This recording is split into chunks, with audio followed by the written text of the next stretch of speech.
Coming up next, new efforts aim to educate and help others facing mental health issues in the pandemic. Suicide is the second leading cause of death for people our age. Plus, how COVID has changed the way Center County families are celebrating Halloween and what some are doing this year. And the new high-tech way Penn State is tracking the roar of the crowd at Beaver Stadium. The Center County Report starts now.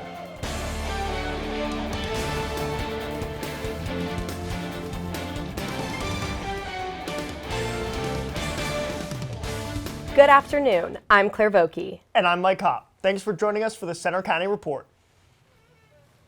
Our top story: the local healthcare system is still feeling the strain of COVID. Mount Nittany Medical Center is treating nearly 40 COVID inpatients. The latest numbers available are from this morning. It shows 37 hospitalized with ages ranging from under 1-year-old to 94 years old. The hospital says the recent surge is taxing its medical bed capacity. Penn State University's COVID vaccine deadline is just 7 weeks away. The university announced last month that all employees, both faculty and staff, must be fully vaccinated against COVID by December 8th to comply with President Biden's national vaccine requirement for federal workers and others. The pandemic is having a major impact on mental health across Pennsylvania and the nation. Reporter Jordan Mansberger takes a closer look at the issues and what some are doing locally to help.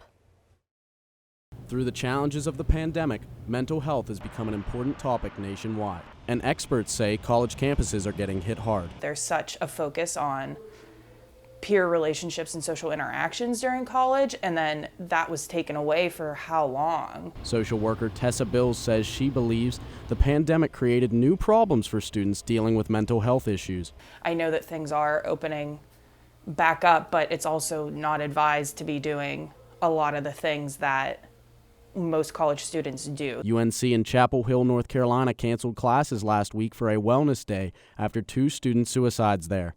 Here at Penn State, some students like Gabrielle Solaroli have dealt with issues of their own during the pandemic, but are also trying to help others. She's creating the Lions Project, an education-based student-run suicide prevention club at the University Park campus. We really need it. Suicide is the second leading cause of death for people our age, 18 to 24. So it's huge. I went through it as a sophomore. I know a couple people who went through it, and it really inspired me to just take action. Gabby says that the Lions Pledge logo will look something like this with a semicolon instead of an I, so as to encourage those battling suicidal thoughts and depression not to end their stories. Penn State encourages anyone facing mental health concerns to contact the Counseling and Psychological Services Department, or CAPS, to get help. You're going to start finding things in life that you enjoy again, and things that make you happy, even no matter how small. That's what's really important. In State College, I'm Jordan Mansberger for the Center County Report. You can also call the National Suicide Prevention Hotline for help. That number is 1-800-273-8255 and is available 24 hours a day. The pandemic had a big impact on Halloween last year, but things this fall look a little different. Reporter Chloe Messagaitis looks at how some families are dealing with trick-or-treating this year. It's been 2 years since most kids and families have enjoyed a traditional Halloween. Between COVID and bad weather last year, it's been tough. But Halloween fun is back in full swing across Central PA. This year's spooky season includes pumpkin festivals, costume sales, and even a haunted Easter egg hunt in the backyard, like Stephanie Hopkins had for her 5-year-old daughter, Hazel. We put the candy in all of the eggs, threw them all around the neighbors' houses. The kids still dressed up. Hopkins and her neighbors created their own trick-or-treating experience by setting up a Halloween scavenger hunt for their neighborhood group to ensure the safety of their kids while COVID was still around. We wanted to dress up, but we knew it wasn't probably a safe idea to go anywhere. Hopkins says she's excited for Hazel to experience a somewhat normal Halloween, but they're still playing it safe. We probably are going to do what we did last year because it was so much fun, and both kids and parents had a really good time. Pretty soon, streets just like this one will be crawling with trick-or-treaters. But the real question that remains is which mask will they be opting for? Even though health experts like Dr. Anthony Fauci have given the green light to trick-or-treating, most children are not vaccinated against COVID. So parents are making the call on what's right for their families. State College Borough Communications Specialist Doug Shantz says to still take precaution while celebrating, as Center County is still considered a high transmission area area for COVID. It's great to see some of the normal traditions come back into place, but we must do so obviously cautiously as well. Sean says he believes Center County is the perfect place to celebrate the Halloween season. How better to explore it than going from door to door and trick-or-treating? Trick-or-treating is set for Halloween night from 6 to 8 p.m. in the Center region. In State College, I'm Chloe Mesagaitis for the Center County Report. This is the first time in over 2 years trick-or-treating will take place on Halloween night. Police are still asking for public help to find a car they say was involved in a hit-and-run crash in downtown State College. It happened on October 8th outside of Makiyaki Restaurant. The suspect is believed to be driving a silver sedan. Anyone with information is asked to contact State College Police. More bus service changes are on the way from CATA because of severe staffing shortages.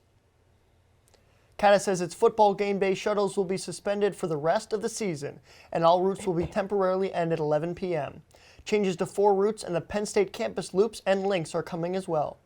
After already suspending 3 routes in September, CATA says the changes will last until at least the end of the year. State College is among a group of college towns that may challenge the results of the 2020 census. The borough claims the results are inaccurate because the pandemic forced students to leave campus, and the undercount could cost the borough federal money and more. Other towns include Bloomington, Indiana, Tuscaloosa, Alabama, and others. A State College borough spokesman believes the census missed between 4,000 and 5,800 residents. A new Democratic candidate has entered the race for Pennsylvania governor. Josh Shapiro has served as state attorney general since 2017. He stands as the only Democrat in the race so far. The Republican candidate side includes a former congressman, state senators, business leaders, and others. The NCAA's new name, image, likeness rules are allowing student athletes to make money and earn other benefits in ways they never have before. Reporter Riley Curry shows you how some Penn State football players are taking advantage of the new opportunity. Thousands of fans turn out to every game to see Penn State football players in action. But over the weekend, people showed up to see some Nittany Lion players in a very different setting, a car dealership. It's one of the first local name, image, likeness events where players can profit off of their name and brand. State Motor Cars on North Atherton Street in State College held this event. We thought it would be a great partnership to feed people, get them out here with some music, and meet some of the best players in college football. Over the summer, the NCAA began allowing student athletes to make money as part of so-called NIL deals. I give them cars and allow them to drive our cars, do some social media for us, appearances like this, because this is a football town. People love Penn State. Penn State offensive lineman Caden Wallace believes opportunities like this will help him in the future. Just being in college and being able to connect with these business owners, I definitely see it, carrying it over into the NFL. I might still be working with some of the same people. Wallace says many athletes wish the NIL era started sooner. I mean, yes, it's cool for, our generation to have it, but other generations could have benefited from it as well. So much of what brings this community together is Penn State athletics. And this NIL event today, hosted by State Motor Cars, just shows how much the State College community supports these young athletes in building their brand. In State College, I'm Riley Curry for the Center County Report. The new rules came after a U.S. Supreme Court ruling in June. In a related case, the court ruled the NCAA could not bar schools from offering certain education-related benefits to student athletes. This year, Penn State athletics took on a new challenge, tracking everything that makes up the fan experience at a home football game. Reporter Derek Hyde took a deeper dive into that process and what the data shows. You've probably seen this logo, or this logo on the video board at Penn State football games. They represent the Roar Tracker, a project by KCF Technologies CEO Jeremy Frank to track the roar of the crowd. And it was really spawned, if you remember, a couple of years ago, the Penn State-Michigan game, when the student section was so loud that they had to call a timeout to avoid a false start or a delay of game on their first play. They came to us and asked if we could actually measure it, how loud the roar is, and actually then ultimately help make it even more impactful. KCF normally works with manufacturing plants to monitor machinery, and recently paired with Penn State athletics to better track and understand the noise and vibrations of the stadium on game day. Hidden throughout Beaver Stadium are hundreds of these tiny little sensors that send out data to base stations like these to track the fan experience at every single Penn State home football game. That data's compiled online into charts like this one from the Whiteout, showing every high and low of the fan experience, like touchdowns and songs. When the cheerleaders tell you to get loud, just get loud. As loud as you can, because it actually matters. Vice President of Advanced Solutions Dave Craig found the opponents make a difference too. In a game like the Auburn game, we see more like 20 or more of those types of events where people are really shaking the stadium. KCF hopes to use this information to further increase Penn State's home field advantage by getting fans even more involved in future games. In State College, I'm Derek Hyde for the Center County Report. The Roar Tracker hopes to get even more involved with the Penn State game day experience throughout the year and into upcoming seasons.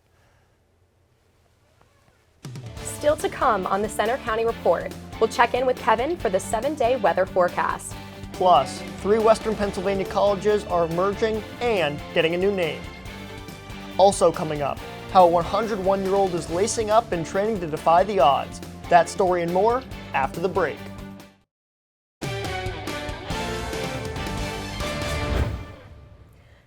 The merger of 3 state universities is moving forward, and they now have a new name as part of the changes. California, Clarion, and Edinburgh universities will combine and change their names to Pennsylvania Western, or Penn West for short, followed by their campus name. It'll take effect next summer. Students at all 3 universities are voting between the 3 options shown on the screen for the logos to be adopted by the newly formed school. All of them include navy blue, red, and gold, a combination of the primary colors from the 3 schools. Everyone has their own hobbies, but George Etzweiler's is not very common for his age. Reporter Kylie Hill explains what George is doing. For what others may seem impossible at his age, George Etzweiler of State College shows no signs of stopping. George is now 101 years old, but started running at the age of 49. But through fighting off bronchitis and a broken ankle, he still hasn't seemed to stop running. And this year, he plans to run in the Tussey Mountain 50-mile relay on October 31st, right here. He started off doing laps around golf courses with his wife, Mary. But later, he'd start racing and was named the Eastern United States Cross Country Veterans Champion in 1973. And became an instant hero at Mount Washington. And I ran it every year since. When he began running, he noticed that the days were more enjoyable for him. As a former Penn State engineering professor, he was introduced to a book by one of his colleagues that helped encourage him to start. And he and another friend in the department, Tysup Lee, started running a mile in Rec Hall. And they started beating on me to join them, and I read the book, and it sounded good to me. He participated in State College's crop walk over the weekend, but was unable to finish. Although he is nervous if he will end up being able to run in the 50-mile relay, he remains hopeful. I'm going to try, and I'm going to give it a harder try than I did today on the crop walk. George is not only well known in Center County, but as well as in the northeast part of the country, but he tends to stick to his local races. Reporting in State College, I'm Kylie Hill for the Center County Report. Although he struggled through the crop walk, George will still keep up with his regular training. He plans to run in the 50-mile relay at Tussey Mountain on Halloween. From Sports and Arts Fest to Native American communities, there's a new way to see Center County's history. Angelica Singer has the story. For the first time in more than 100 years, Center County's history is being written online. The County Historical Society has launched an online encyclopedia covering events from before the creation of the county, like Native Americans here in the early 1700s, to the 21st century, like Joe Paterno's coaching career. The encyclopedia was co-edited by archivist Lee Stout and historian and Penn State professor Ford Risley. Risley is also on the Society's board. We really just wanted to show the depth and breadth of of the history of Center County. There are more than 40 volunteer writers to this site, and the research is a community effort. With more than 100 entries on this site right now, Risley says he hopes the encyclopedia will be constantly added to with help from contributors from the community. This can be more easily done with the click of a button rather than a published hard copy. Mary Sorensen, the Society's executive director, says the updatable feature isn't the only reason why an online format is important. It will also reach so many more people. It'll reach Center County and well beyond. You know, all of the people who lived here and moved afar, and Penn State alumni who spent some time here but maybe didn't live here. Along with its online accessibility, the encyclopedia also has an index broken down into categories, subjects, and eras. While we feel like we have a good start, there are lots of other things we want to write about. And so we want to see it continuing to grow. In State College, I'm Angelica Singer for the Center County Report. Ideas and entries for the website can be sent to encyclopedia@centercountyhistory.org. Now, here's Kevin with the weather.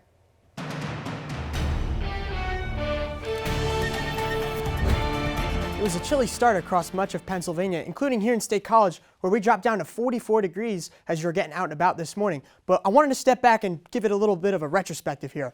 What this means is that we have yet to drop below 40 degrees here in State College. That is a new record for the latest occurrence in the fall season on record. Our records go back 130 years just about.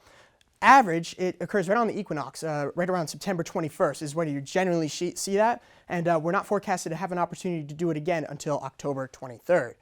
However, what we've been dealing with today is just an absolutely gorgeous picture behind me here at Beaver Stadium. Temperature is 61 degrees, dew point at 43 with a nice breeze out of the west at 12 miles an hour.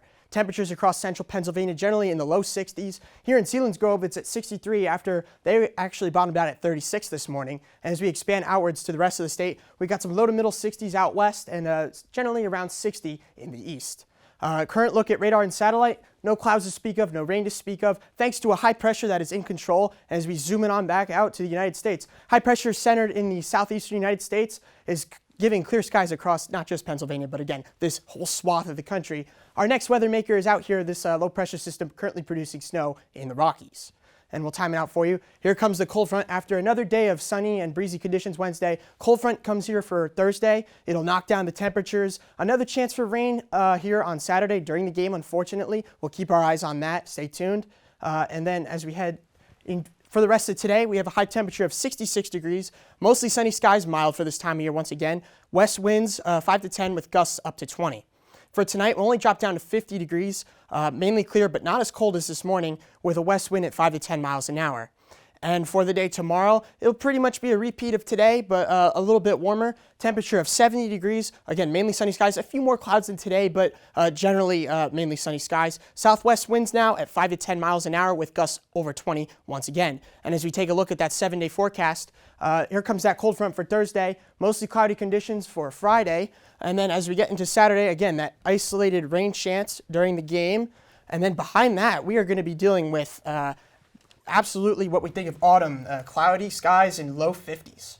Thanks, Kevin. I'll have to grab my sunglasses before the week gets too cold. It's definitely nice because, you know, they were away for so long. And here's Gabriella with sports. Thanks, Claire. Coming up next in sports, a new film honors a former Penn State athlete who passed away. Also ahead, the Nittany Lions men's soccer team faced off against the Indiana Hoosiers in a Big Ten clash. We'll check the highlights.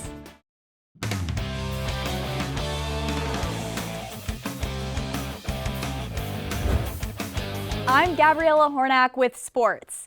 After a bye week, Penn State football returns home to Beaver Stadium this Saturday for its homecoming game against Illinois. After the tough loss to Iowa, the Nittany Lions look to get back into the win column, but they may still be without quarterback Sean Clifford, who was knocked out of the game. Coach James Franklin did not talk about Clifford's injury, but he did address his absence at practice. Sean's had issues in the past. He's doing everything he possibly can to get back as soon as he possibly can. I mean, what he's dealing with is not uncommon at the quarterback position.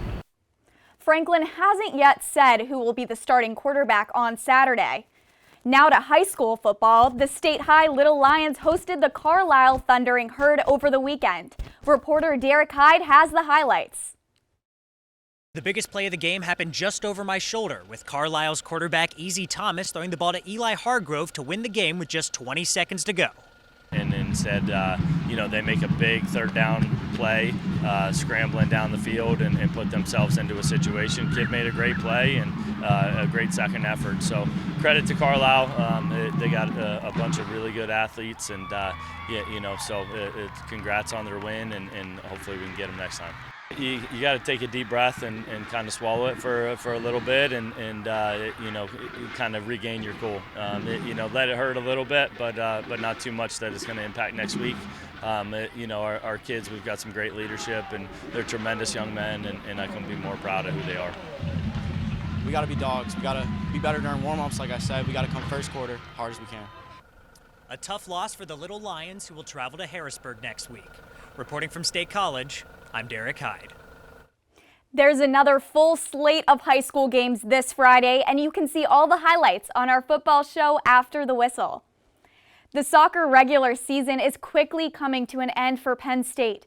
The women's team goes on the road this week to play Michigan on Thursday and Michigan State on Sunday. They're 10-5 on the season. The men's team squared off against the Indiana Hoosiers in a Big Ten clash on Sunday. The game was headed to a scoreless draw when Cross hit Brandon Hackenberg's head and into the back of the net. That's how the game would end, as Penn State lost 1-0, and their record fell 8-5-1. The Nittany Lions will face the Buckeyes on the road this Friday. A new film telling the story of Penn State athlete who passed away made his debut in State College. Dozens of people turned out Thursday night at the State Theater to watch the premiere of filmmaker Patty Cotter's documentary 16. It's about former lacrosse goalkeeper Connor Darcy, who died in 2015 after a tragic car accident. Cotter, who's a Penn State alum, was inspired to document the legacy Darcy left at Penn State. I think I want people to walk away with the sense of what it means to keep someone's spirit alive. Grief is such a tough thing. But through sports, this team found a way to deal with grief that was really effective and really special. The documentary is available to stream starting November 3rd at 16documentary.com. That's all for sports. Now back to you at the anchor desk. Thanks, Gabriella. Coming up next, see how people are getting into the Halloween spirit with a traditional fall event that made a return over the weekend. Stay with us. Despite some crazy weather, Penn State's Arboretum held its annual Pumpkin Festival over the weekend. The event welcomed families and friends from all over the area and included more than 1,000 pumpkins for the jack-o'-lantern carving contest. There was also live music, crafts, and local vendors. Volunteers say turnout and involvement this year were both very high, despite Saturday's rain. We had an amazing turnout. I think that people are really excited to be able to come to something free and fun and seasonal outdoors. The festival wrapped up with a ribbon pickup for all contest winners on Sunday. That's all for today's newscast. We hope you'll join us next Friday for our local news next update. But you can follow us anytime for breaking news on our Center County Report Twitter, and you can see our stories on our Facebook page and our website. Have a great afternoon.